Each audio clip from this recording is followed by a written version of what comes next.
ಪಾಪ next month ನನ್ನ friends ಎಲ್ಲರೂ ಮನಾಲಿಗೆ ಹೋಗ್ತಿದ್ದಾರೆ, ನಾನು ಹೋಗಿ ಬರಲಾ? ಏನು ಅವಶ್ಯಕತೆ ಇಲ್ಲ, ಅಷ್ಟು ದೂರ ಒಬ್ಬಳೇ ಹೋಗೋದೇನು ಸೇಫ್ ಅಲ್ಲ ಜಾನ್ವಿ. ಪಾಪ ಪ್ಲೀಸ್ ಪಾಪ, ನಾನು ಒಬ್ಬಳೇ ಎಲ್ಲಿದ್ದೀನಿ, ನನ್ನ ಫ್ರೆಂಡ್ಸ್ ಎಲ್ಲರೂ ಇದ್ದಾರಲ್ವಾ? ಸರಿ ಓಕೆ, ಆದರೆ ಒಂದು ಕಂಡೀಷನ್, ನೀನು ಇಡೀ ಟ್ರಿಪ್ಪೆಲ್ಲ ನನಗೆ ಲೈವ್ ಲೊಕೇಶನ್ ಕಳಿಸಿರು.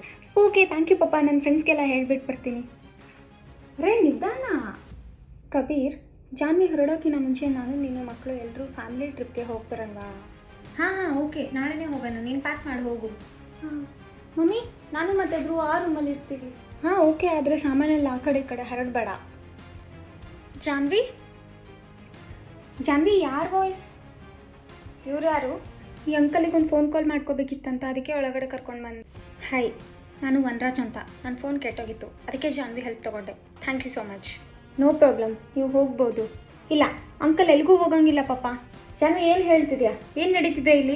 ಕಬೀರ್, ನಾನು ನನ್ನ ಮಗಳನ್ನ ಬಸ್ಟಲ್ಲಿ ತೊಗೊಂಡಿದ್ದೀನಿ, ನಾನು ಹೆಂಗೆ ಹೇಳ್ತೀನೋ ಹಾಗೆ ಮಾಡ್ತಾಳೆ ಅವಳು. ಜಾನ್ವಿ ಕೂಡು,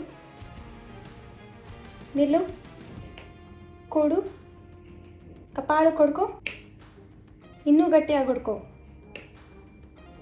ಇನ್ನೂ ಗಟ್ಟಿಯಾಗಿ ಹೊಡ್ಕೊ. ಜಾನ್ವಿ ಏನು ಮಾಡ್ಕೊತಿದ್ಯಾ? ನೋಡಿ, ಇವಾಗೇ ಇಲ್ಲಿಂದ ಹೊರಟ್ಬಿಡಿ, ಇಲ್ಲಾಂದರೆ ನಾನು ಪೊಲೀಸಿಗೆ ಕಾಲ್ ಮಾಡಬೇಕಾಗುತ್ತೆ. ಏನೂ ಉಪಯೋಗ ಇಲ್ಲ ಕಬೀರ್, ನಿನ್ನ ಮಗಳು ಇವಾಗ ಪೂರ್ತಿಯಾಗಿ ನನ್ನ ವಶದಲ್ಲಿದ್ದಾಳೆ. ಜಾನ್ವಿ, ನಿನ್ನ ತಮ್ಮನ ಹೆಸರೇನು? ಧ್ರುವ್. ಹೋಗು, ನಿನ್ನ ತಮ್ಮನ ಸಾಯಿಸಿ ಬಂದುಬಿಡು. ಜಾನ್ವಿ, ಎಲ್ಲಿಗೂ ಹೋಗೋ ಹಂಗಿಲ್ಲ ನೀನು ಇಲ್ಲಿಂದ. ಪಪ್ಪ, ನನ್ನ ದಾರಿಯಿಂದ ಅಡ್ಡ ಸರಿರಿ. ಜಾನ್ವಿ, ಇಲ್ಲಿ ನೋಡಿ ಪ್ಲೀಸ್, ನನ್ನ ಮಗಳನ್ನ ಬಿಟ್ಬಿಡಿ. ನಿಮಗೆ ಎಷ್ಟು ದುಡ್ಡು ಬೇಕೋ ನಾನು ಕೊಡ್ತೀನಿ ನಿಮಗೆ. ನಂಗೆ ನಿನ್ನ ದುಡ್ಡು ಬೇಕಿಲ್ಲ ಕಬೀರ್, ನಂಗೆ ನಿನ್ನ ಮಗಳು ಬೇಕು. ನನ್ನ ಜೊತೆ ಅವಳನ್ನ ಕರ್ಕೊಂಡು ಹೋಗ್ತೀನಿ.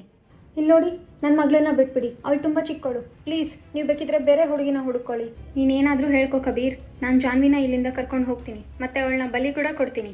ಜಾನ್ವಿ ತಾನಾಗೇ ಬರಬೇಕು. ಬರ್ತೀಯ ಅಲ್ವಾ ಜಾನ್ವಿ? ಹಾಂ ಅಂಕಲ್. ಜಾನ್ವಿ, ನಿಮ್ಮ ತಮ್ಮ ಧ್ರುವ್ ಎಲ್ಲಿ? ಧ್ರುವ್ನ ನನ್ನ ಮೇಲೆ ಟೆರಸಿಂದ ಕೆಳಗಡೆ ಬೀಳಿಸ್ಬಿಟ್ಟೆ.